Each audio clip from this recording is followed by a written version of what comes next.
Hello friends, তোমাদেরকে যে নিয়ে চলে এসেছি BS6 Honda Livo check light সবসময় জ্বলে থাকছে।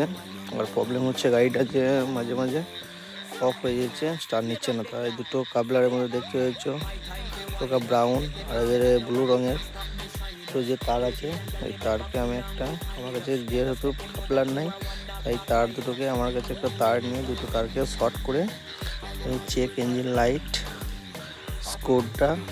স্কোর দেখবো কত স্কোর দেখায়। চলো এখন দুটো তারকে শর্ট করে দেখবো কি দেখায় স্কোর। চলো এখন শর্ট করে নিয়ে আমার BS6 গাড়ি, বুঝতেই পারছো সব কিছু। এখন কোডটা আমি কত স্কোর দেখায় এইখানে আমি চেক করে দেখবো। চলো দেখবো 1 2 3 4 5 52